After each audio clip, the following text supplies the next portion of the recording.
Akal itu indera keenam. Jangan sampai salah paham. Kadang indera keenam menemukan warna mungkin indera keenam. Indera lima kan sudah paham. Diteliti masing-masing, ditempatkan pada posisinya masing-masing. Sekarang akal. Akal itu yang ditemu, ya tidak ditemu panca indera. Yang ditemu akal, tidak ditemu panca indera. Yang ditemu akal adalah wajib, mustahil, jaiz. Maka seseorang yang tidak menemukan wajib, mustahil, jaiz, maka seseorang itu berarti tidak punya akal atau akalnya rusak. Akal rusak. Jadi kadang-kadang punya akal tapi tidak tahu tentang akal. Maka kita ambil dari makalah imam besar, yaitu Imam Abdul Malik bin Abdul Al-Juwaini yang julukan dengan Imamul Haramain. Imam Haramain itu pemimpin dua tanah suci. Imam Haramain kurun waktunya itu abad ke-4, tahun 400 itu gurunya imam besar juga, yaitu Imam Muhammad bin Muhammad Al-Ghazali. Orang mengatakan, itu makalah daripada Imamul Haramain, qala Imamul Haramain annal fahma hadihi salasati hiya nafsul akli faman lam ya'rifha ay maknal wajib wa maknal mustahil wa maknal jaiz falaisa bi'akilin. Iku makalah biasa. Jadi berkata Imam Haramain,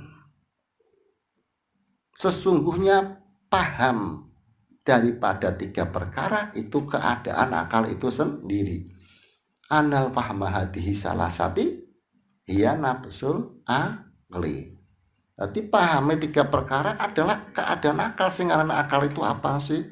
Akal itu yang paham 3 perkara, yaitu paham wajib, mustahil, jaiz. Maka diteruskan faman lam ya'rifha. Berarti barang siapa sapa wonge yang tidak mengetahui 3 perkara, maksudnya maknal wajib wa maknal mustahil wa maknal jaiz falaisa bi'aqilin. Orang itu tidak punya akal atau dikatakan akalnya rusak. Ditambah lagi rusaknya akal namanya bal huwa majnun. Jadi rusak mata itu, rusaknya mata itu namanya buta. Rusaknya telinga namanya tuli. Rusaknya akal namanya gila. Lah ini kita kan mengikuti daripada, padahal kita nanti kalau sudah tahu memang gila. Bahwa orang yang tidak memahami wajib mustahil aja gila. Nanti kita akan tahu bahwa gila itu dibagi menjadi 2. Ada gila negeri, ada gila swasta. Gila negeri itu yang diakui pemerintah. Nanti kalau telanjang-telanjang dan ngamuk-ngamuk di jalanan nanti digaruk. Nanti masuk ke SD diberi nomor seragami, itu namanya diakui, sudah diberi seragam, ada nomornya. Nah itu berarti gila tapi yang negeri, itu aman malahan. Nah, gila negeri tapi asal gilanya sebelum mukalaf sudah gila, tapi kalau sesudah mukalaf nanti dihitung juga sih tapo edan kiman ora. Tapi memang gilanya dari kecil ya aman, berarti selamat. Lah yang satunya adalah gila swasta. Gila swasta itu ya tidak diakui pemerintah. Malah gila swasta itu bisa jadi pemerintah, bisa jadi presiden. Gila swasta itu bisa jadi panglima, bisa jadi kapolri, bisa jadi lurah, bisa jadi camat, gubernur, bisa. Orang gila swasta itu bisa jadi seperti itu. Bahkan ada yang punya titel prof, DR, doktor, ada LC, ada tapi bisa gila swasta. Gampang sih prosesnya. Kita kan mengikuti daripada Imam Haromen. Kalau orang itu dideteksi takut ditanya, Om, Pak, Mister, Mister, tahu enggak apa pengertian daripada wajib mustahil jaiz? Apa itu wajib mustahil? Wah, jelas ini jelas orang gila. Tapi aja diomong. Soalnya kalau gila itu diomong nanti sasaran bahaya. Orang gila itu nek dikata-katain, diunek-unekin kok ngamuk. Engko ngono iki bahaya nek kaya ngono. Gila, asal kita tahu saja karena memang sing ora ndak paham 3 perkara mah balwa majnun laisa biaqilin. Memang Bang seperti itu. Nanti banyak kalau kita sudah paham, banyak orang bicara ngelantur. Siapa yang raitan mengatakan bahwa tiada yang mustahil bagi Tuhan kan dan gila kan, karena dia tidak memahami wajib mustahil jaiz. Seenaknya dia ngomong akalnya rusak. Tiada yang mustahil bagi Tuhan. Oh bahaya itu keyakinan seperti itu. Bahkan mengatakan sesuatu yang mustahil itu tahu kalau Tuhan menghendaki maka boleh terjadi. Waduh, ini boleh jadi mustahil jadi boleh. Ikan akalnya rusak. Itu namanya gila swasta. Ya swasta ki pakaiannya parlente nyenengke kadang sampean bocok seneng. Weruh dohire seneng wajan yang seneng kon posone. Arep parlente wis kadung audasi jelas. Numpak mobil mewah. Rumahnya megah. Kan enggak kelihatan ki mending lah gila. Kadang gila kamal ulama. Gila pakaian iki surbane dawa. Imamahe gede, udeng-udeng imamah ki acara bahasa kene udeng-udeng. Udeng-udenge gede sekurungan manuk apa meneh. Tapi jebule gila swasta. Ini banyak. Dia pidato Tuhan itu maha kuasa. Maha segala-galanya. Tiada yang mustahil bagi Tuhan. Aduh bahaya nih, padahal mustahilnya Tuhan ya tidak terbatas. Cuma kita diwajibkan mengetahui minimal mustahilnya Tuhan adalah 20 yang wajib diketahui. Mustahil Tuhan punya anak kan mustahil. Kok tiada yang mustahil? Enggak ada Tuhan naik beca. Mustahil tuh. Ojo. Kita deteksi gampang orang gila kalau tidak paham wajib mustahil itu namanya gila. Kadang-kadang wong edan itu orang gila itu loh. Itu kalau diomongi gila ya ndak mau. Seorang gila akan mengetahui kegilaannya setelah dia keluar dari kegilaan. Seperti seseorang di dalam rumah, kita akan mengetahui sebuah rumah. Tapi kalau kepingin melihat rumah ya harus keluar dari rumah. Ketok rumah. Tapi kalau dalam tidak kelihatan, kelihatannya kan tembok, jendela, dipasangin dan sebagainya. Maka seseorang yang gila dikatain gila tidak mau. Nek gila negeri sampean ya dipatheki watu. Lah nek gila swasta paling ngomong-ngomong ribut dia sih. Gula-gula bantah-bantah ra karuan. Makanya kadang-kadang tidak bisa membedakan karena orang gila dan yang waras karena juga podo baedane. Nah ini maka sangat penting sekali. Akan sampai kenapa sih dalam risalah awal ini harus mengetahui pelanggaran. Pelanggaran itu bahasa Jawa patokan atau had, batasan atau definisi bahasa banyak tidak masalah, yang penting paham. Mau pakai apa saja yang penting tidak keluar dari pemahaman. Lan kudu ngaweruhi ing pelanggarane wajib mustahil jaiz itu. Kan karena apa? Karena mengetahui kan kita awal diperintah ma'rifatilah wa ma'rifati Rasul. Dan terus setelah itu kok ada kata-kata dan harus mengetahui batasan atau pengertian daripada wajib akli, mustahil akli, jaiz akli. Harus memahami wajib, mustahil, jaiz. Karena apa? Oh, ternyata mengenal Tuhan, mengenal Rasul, ma'rifatillah wa ma'rifatul Rasul, ikut dengan akal. Baru tahu dengan akal. Ya, tak kenal, dia tidak peduli. Banyak orang tidak peduli, tidak ingin kenal dengan Tuhan. Syariat memerintahkan pada mukallaf untuk mengenal Tuhan, bahkan kewajiban yang pertama bagi mukallaf. Lah sedangkan mengenal Tuhan itu dengan akal. Jadi kalau tidak dengan akal tidak akan kenal. Ini jadi permasalahan kadang turun memahami kan, sampai ada rot-rotan atau pembantahan. Oh, masa kenal Tuhan dengan akal? Tapi kita kan slow aja, slow. Kita itu pemain slow. Jadi jangan main rasa itu bukan kuat, masa rasa kuat. Jangan main rasa, kita kan ahli akli. Kalau orang pakai akal, rasa ditinggalkan, rasa marah, rasa sedih, rasa macam-macam itu dibuang, karena nanti trouble terus rasa dibelok, karena akal bukan rasa. Nanti kalau akalnya digatel campur dengan rasa nanti rusak, tidak paham. Akal itu bukan perasaan. Maka kadang masa sih mengenal Tuhan kok dengan akal? Ya kita kan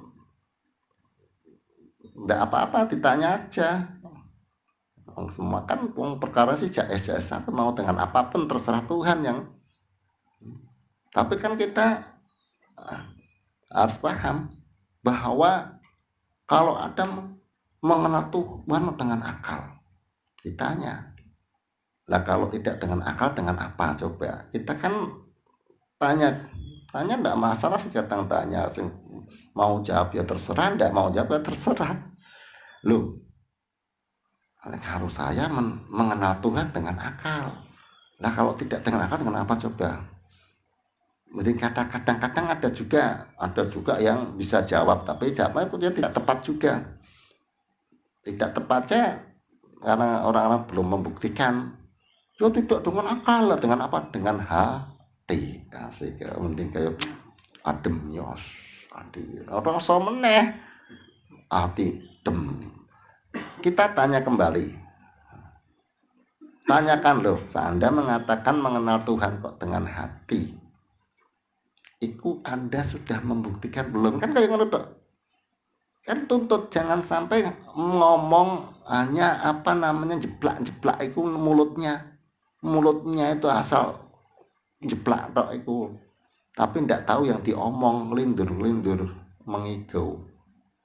Maka ya tidak masalah sih Anda mengatakan seperti itu. Nah, sudah membuktikan belum? Sudah mengenal Tuhan dengan hati belum Anda? Kan Pak bingung. Kalau belum, jangan sampai Anda ngomong belum tak pernah membuktikan. Uang belum membuktikan kok bisa Anda mengatakan dengan hati dari arah mana? Jangan sampai ngomong seperti itu. Itu nanti akan dibatalkan di dalam ranah perdebatan karena tidak ilmiah. Pokoknya tidak ada pokoknya harus hadirkan. Kalau Anda betul-betul mengatakan mengenal Tuhan dengan hati, berarti Anda sudah membuktikan. Kalau Anda sudah membuktikan, maka aku bertanya lagi, terus yang ditemu apanya sih Tuhan? Kalau dengan hati apa bededeng ya ngalatis ngati kepri kan bingung kan, mau dengan hati ya ora kok kuwi ya tidak begitu. Bagaimana kita kan maksudnya saya yang mengatakan seperti itu harus bertanggung jawab. Kalau dengan hati coba apa yang ditemu, nggak akan paham. Karena memang bukan alatnya. Seperti kita mau yora nak pingin nak pingin weruh warna ki nganggo kuping tempel ke kupingnya. Iku ada ngawur gua alate. Nah, nanti ada alatnya sendiri-sendiri. Maka mengetahui kenapa mengetahui dengan akal? Ya jelas. Karena syariatnya, perintahnya jelas. Wa yajibu ala kulli mukallafin syar'an an ya'rifa ma yajibu wa ma yastahilu wa ma yajuzu bihaqilah. Jadi diperintah untuk mengetahui, kita diperintah syariat. Syariatnya apa? Syariatnya hukum. Syariatnya saibu syar'i Allah, hakikat wa majazan Rasulullah sallallahu alaihi wasallam. Karena yang menyampaikan syariat adalah Rasul. Hakikatnya saibu syar'i Gusti Allah. Gusti Allah perintah mengenal wajibnya Allah, mustahilnya Allah, dan jaiznya Allah. Nah mestinya kan apa kita perlu tanya lagi? Lebih ngerti mengetahui wajib mustahil jaiz dengan apa? Ya nanti seperti orang bego ya Pak, bego iya bego eso. Kalau enggak tahu sebab baladah apa. Nah terus upamanya saja kita diperintah, contoh gambaran, maka harus banyak gambaran ini. Ngaji ini kayak gini, ngaji usuluddin kayak gini, ngaji teologi usuluddin, ilmu kalam, ilmu tauhid sama, mananya banyak, jangan sampai macam-macam. Waduh, medeni orang. Jadi ilmu tauhid ilmu banyak nama. Memang metode seperti ini, metodenya berpikir. Kalau ingin paham, kalau tidak ingin paham ya rasa mikir, mangan turu wis. Nah terus seandainya saja kita diperintah, coba lihat itu tembok warnanya apa. Mestinya kan kita lah dengan apa ya mata? Enggak seperti itu, otomatis wong diperintah melihat warna ya dengan mata. Coba itu dengarkan itu suara apa? Enggak tanya seperti itu, otomatis kalau diperintah mendengar suara apa berarti pakai telinga. Coba itu minuman dicicipin manis enggak? Pakai apa? Pakai lidah, karena yang menemukan rasa lidah. Coba itu bau apa dicari, itu bau setengah enak, itu bau apa? Oh bau berarti dengan hidung, bau bangkai. Nanti cari orang kok coba dengarkan itu bau apa. Mendengarkan bau apa, maka coba itu dilihat itu kasar apa halus.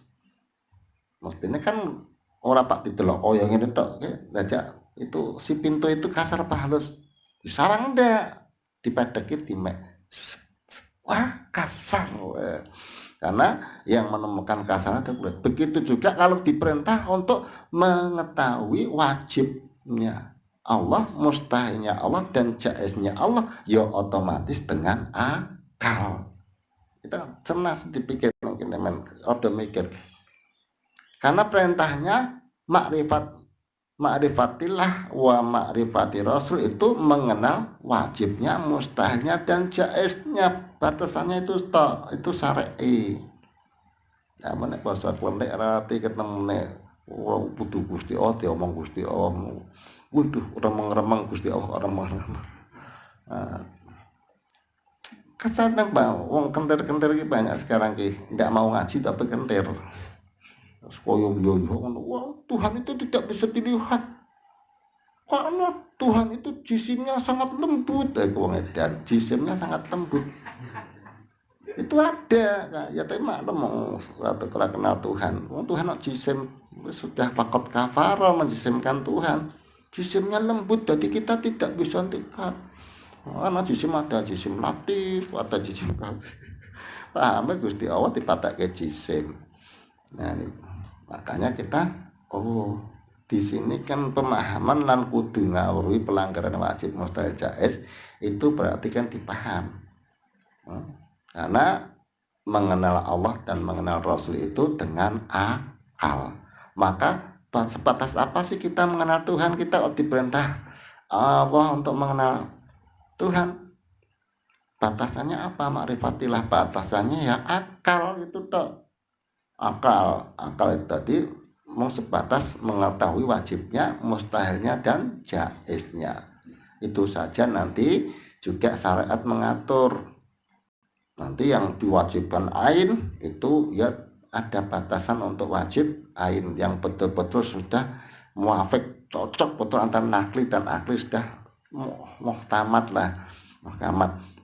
Nah, maka apa? Kita diwajibkan wong mukallaf mengetahui wajibnya Allah 20, mustahilnya 20, dan jaiznya 1.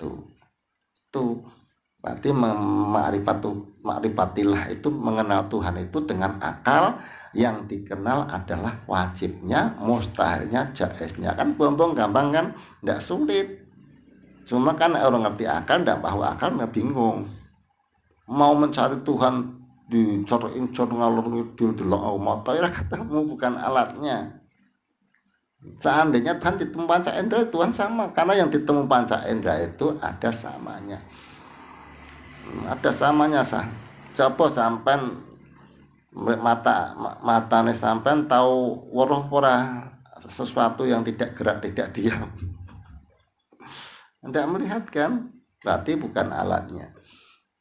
Karena kudu ngawruhi ing pelanggarane wajib, mustahil, jaiz. Memahami tentang pengertian lan kudu.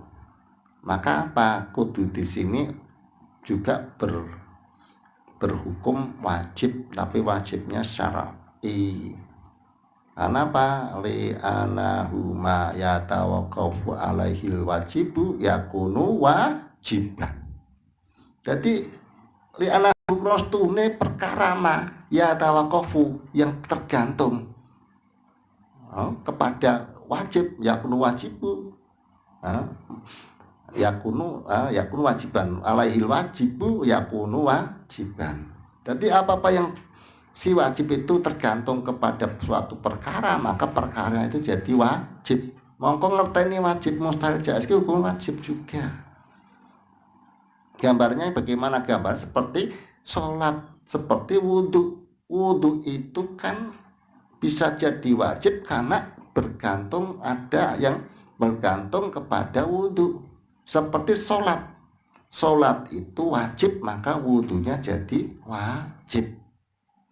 Karena si sholat itu tak akan bisa sempurna, tak akan bisa benar tanpa wudhu. Ora iso sah tanpa wudhu. Begitu juga makrifat kepada Allah itu wajib. Sedangkan makrifat kita tergantung kepada pemahaman wajib, mustahil, jaiz. Maka paham wajib, mustahil, jaiz ya hukumnya wajib. Li'anahu ma yatawaqqafu alaihi wajibu yakunu wajiban. Itu konteksnya seperti itu, kita memahami. Nah, setelah itu kita paham lan kudu ngawuri pelanggar jaiz. Tapi sebelum memahami pengertian daripada wajib, mustahil, jaiz atau batasannya, tentunya kita harus tahu bahwa wajib, mustahil, jaiz itu hukum akal. Sebelum membahas hukum akal, nanti kita akan bahas pengertian hukum dan ada pembagian hukum. Hukum dibagi menjadi 3, yaitu hukum syar'i, hukum akli, hukum adi. Hukum syariat, hukum adat, hukum akal. Itu yang insya Allah akan dilanjutkan untuk minggu depan. Wallahu a'lamu bishawab. Ya.